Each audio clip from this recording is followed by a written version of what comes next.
students, welcome to my channel Excellent English Zone. Today we are going to discuss the third chapter of class 9th from supplementary reader. तो आज हम third chapter के NCERT based questions cover करेंगे. Think about it में से हमारा जो first question है, in what way is Ishwaran and asset to Mahendra. Ishwaran Mahendra के लिए किस प्रकार से एक पूंजी था. तो इसका आंसर है हमारा Iswaran was an obedient servant. Eswaran एक आज्ञाकारी सर्वेंट था. ही वॉज महेंद्र कुक, वह महेंद्र का कुक था. He was very caring and hard working, वह बहुत ही केयर करने वाला और हार्ड वर्किंग पर्सन था. He was devoted to Mahendra when he transferred, जब महेंद्र का ट्रांसफ़र हो जाता था तो वह उसके लिए डिवोटेड रहता था हर समय. He did all the jobs such as cooking meal, washing clothes and chatting with Mahendra at night. वह महेंद्र के सारे काम करता था, जैसे भोजन पकाना, कपड़े धोना और उससे रात में बातें करना. He obeyed his master with full dedication, वह अपने मालिक की पूरी श्रद्धा के साथ आज्ञा का पालन करता था. He prepared tasty food from fresh vegetables, वो ताज़ी सब्जियों से टेस्टी फूड प्रिपेयर करता था, भोजन पकाता था. He was a very good story teller, वह बहुत ही अच्छा स्टोरी टेलर भी था, बहुत अच्छी अच्छी कहानियाँ सुनाता था.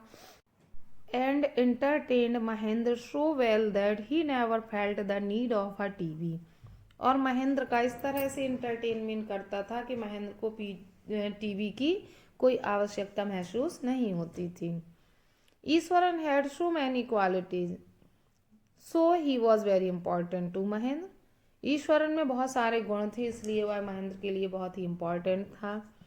Without Ishwaran, it was not possible for him to settle comfortably at desolate places with few facilities. Eswaran के बिना महेंद्र को ऐसे बंजर स्थानों पर जहाँ पर कोई सुविधाएं भी नहीं थी, वहाँ रहना, आराम से रहना पॉसिबल नहीं था. So he was an asset to Mahendra, और इसलिए वह महेंद्र के लिए एक पूंजी था. तो ये हमारा क्वेश्चन कंप्लीट होता है. नेक्स्ट क्वेश्चन जो हमारा है, how does Eswaran describe the uprooted tree on the highway. Eswaran सड़क पर पड़े एक उखड़े वृक्ष का कैसे वर्णन करता है. What effect does he want to create on his listeners, वह अपने लिसनर्स पर इसका क्या प्रभाव डालना चाहता है. तो आंसर है हमारा Iswaran was greatly influenced by the Tamil authors. Iswaran Tamil authors से बहुत ही अधिक प्रभावित था. He was in the habit of creating suspense, उसमें सस्पेंस क्रिएट करने की आदत थी. He had the quality of narrating even the smallest incidents related to the uprooted trees on the highway in a dramatic way. तो कहते हैं कि उसको आदत थी सस्पेंस क्रिएट करने की, और उसमें नैरेटिंग करने की भी क्वालिटी थी कि वो स्मॉलेस्ट सी इवेंट्स को, जैसे कि पेड़ का गिरना, उसे भी ड्रामेटिकल तरीके से वो दर्शाता था, सुनाता था. He said with arched eyebrows and stretched hands, the road was deserted and I was all alone. वो उसने अपनी आईब्रो घुमाते हुए और हाथों को घुमाते हुए कहा, सड़क सुनसान थी और मैं बिल्कुल अकेला था. ही saw something that looked like an enormous beast lying across the road. उसने कुछ ऐसा देखा जो सड़क के उस पार विशाल जानवर की तरह पड़ा हुआ था. But as soon as he came closer, बस लेकिन जैसे ही वो पास आया, he found there nothing but a fallen tree. उसने वहाँ एक गिरे हुए पेड़ के सिवा कुछ नहीं पाया. His main purpose was to create suspense and surprise. उसका मेन पर्पस जो था वो सस्पेंस और सरप्राइज क्रिएट करना था. पाठकों में संदेह और आश्चर्य को उत्पन्न करना था। इस तरह से ही हमारा क्वेश्चन कंप्लीट होता है।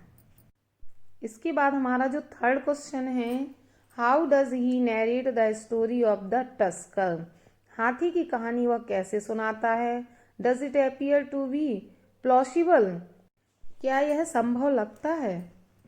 तो वो हाथी की कहानी जो सुनाता है महेंद्र को कि किस तरह से उसने हाथी को बेहोश कर दिया, तो क्या ये पॉसिबल था, संभव था।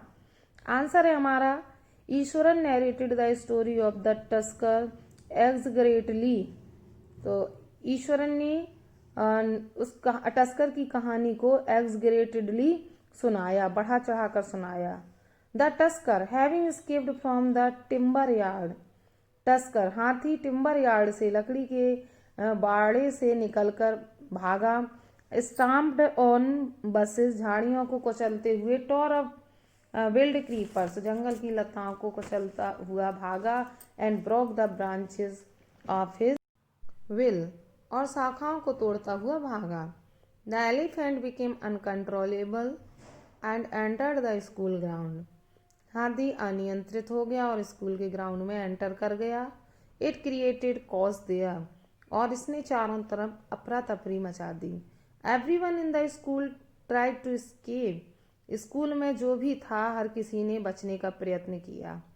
None dared to face the tusker, किसी में भी टस्कर का सामना करने का साहस नहीं था। In the mean time Eswaran grabbed a can from a teacher. इसी बीच ईश्वरन ने एक टीचर से डंडा लिया। And moved towards the elephant, और एलिफेंट के ओर घुमाया। ही हिट इट्स थर्ड टोनेल, उसने हाथी के तीसरे नैल पर पंजे के नाखून पर हिट किया, मारा। एंड द बीस्ट कोलैप्स्ड, और जानवर गिर गया। He claimed that he had used the Japanese art to control the tusker, उसने दावा किया कि उसने हाथियों को कंट्रोल करने की जापानी कला का प्रयोग किया था। But this story seems totally implausible, लेकिन यह कहानी पूरी तरह से असंभव प्रतीत होती है। As it is very difficult to believer that a child can control a mad elephant, क्योंकि ये विश्वास करना बड़ा ही कठिन था कि एक बच्चा एक पागल हाथी को कंट्रोल कर सकता था। इस तरह से हमारा सेकंड क्वेश्चन कंप्लीट होता है। तो ये हमारे लॉन्ग टाइप क्वेश्चन हो रहे हैं। इसके बाद मैं आपको शॉर्ट आंसर्स का वीडियो लाऊंगी। इसके बाद हमारा जो नेक्स्ट क्वेश्चन है fourth, why does the author say that Iswaran seemed to more than make up for the absence of a TV in Mahendra's living quarters. कहते हैं कि why does the author say that, author क्यों कहता है कि Iswaran seem to more than make up for the absence. कहते हैं कि महेंद्र के घर में ईश्वरन टीवी की कमी की पूर्ति बहुत अच्छी तरह से करता था। ऐसा क्यों। आंसर है हमारा, the function of a TV is to provide information and to entertainment. TV के जो फंक्शन है वो इंफॉर्मेशन, सूचना और मनोरंजन प्रदान करना है। Specially when a person is all alone, विशेष रूप से जब पर्सन बिल्कुल अकेला होता है तो the need of TV becomes all the more for the sake of company.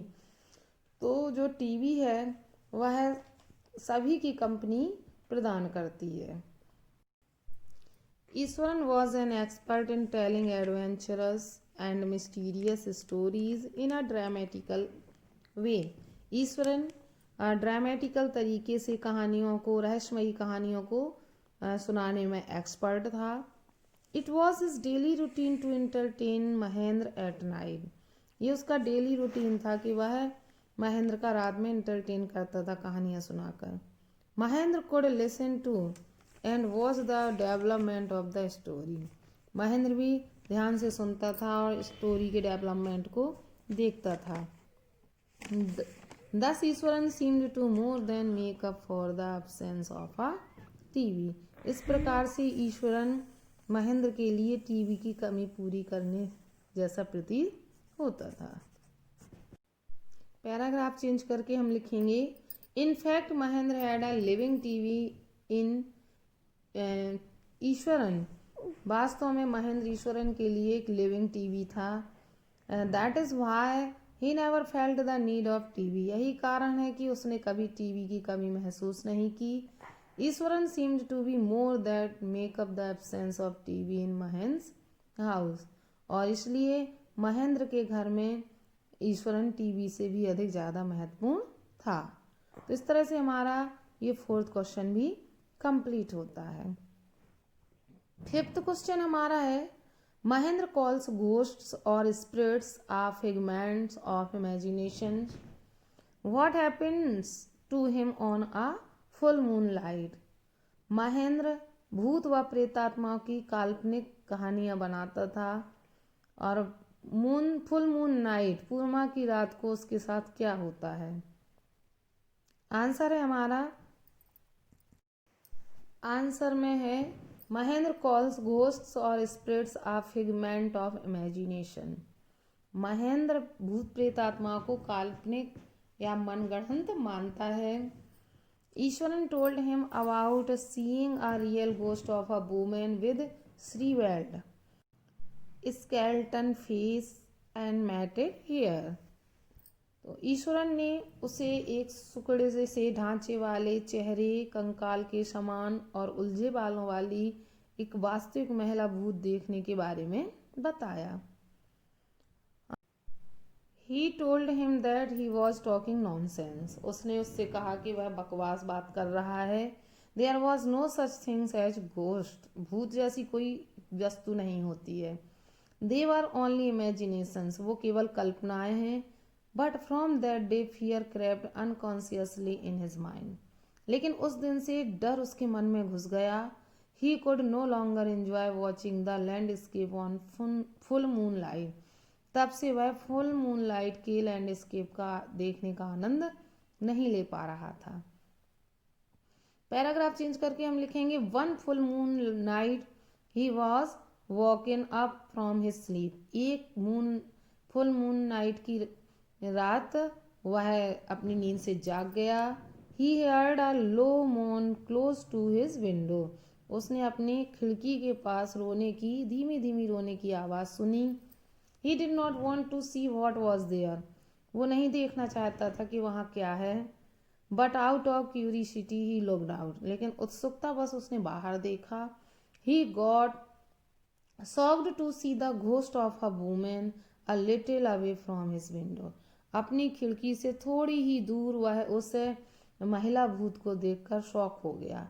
He broke into cold sweat. उसे पसीना आ गया. And fell on his bed. और वह बिस्तर पर गिर गया. He was painting heavily. वह जोर जोर से हाँफने लगा. तो इस तरह से महेंद्र की सोच बदल जाती है और पूर्णिमा की उस रात को उसके साथ वही घटना होती है जो वो ईश्वरन कहानी में सुनाता है. तो इस तरह NCERT based think about it के सभी क्वेश्चंस हमारे कंप्लीट होते हैं. तो आई होप आपको ये क्वेश्चंस समझ में आए होंगे. वीडियो अच्छा लगा होगा. वीडियो अच्छा लगा हो तो वीडियो को लाइक करें, अपने फ्रेंड्स को ज़्यादा से ज़्यादा शेयर करें. और ऐसे ही वीडियोस आप देखते रहना चाहते हैं तो मेरी चैनल को सब्सक्राइब करें और बेल आइकन प्रेस करना ना भूलें. Thanks for watching video.